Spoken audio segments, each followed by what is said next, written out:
بسم اللہ الرحمن الرحیم۔ عمر بن عبدالعزیز رحمۃ اللہ علیہ نے ایک دن عصر کی نماز میں دیر کی، پس عروہ بن زبیر رضی اللہ تعالی عنہ کے پاس تشریف لے گئے اور انہوں نے بتایا کہ اسی طرح مغیرہ بن شعبہ رضی اللہ تعالی عنہ نے ایک دن عراق کے ملک میں نماز میں دیر کی تھی، وہ عراق میں حاکم تھے۔ پس ابو مسعود انصاری عقبہ بن عمر ان کی خدمت میں کی اور فرمایا، مغیرہ رضی اللہ تعالی عنہ، آخر یہ کیا بات ہے؟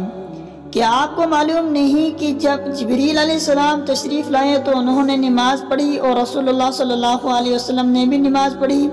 پھر جبریل علیہ السلام نے نماز پڑھی تو نبی کریم صلی اللہ علیہ وسلم نے بھی نماز پڑھی۔ پھر جبریل علیہ السلام نے نماز پڑھی تو نبی کریم صلی اللہ علیہ وسلم نے بھی نماز پڑھی۔ پھر جبریل علیہ السلام نے کہا کہ میں اسی طرح حکم دیا گیا ہوں۔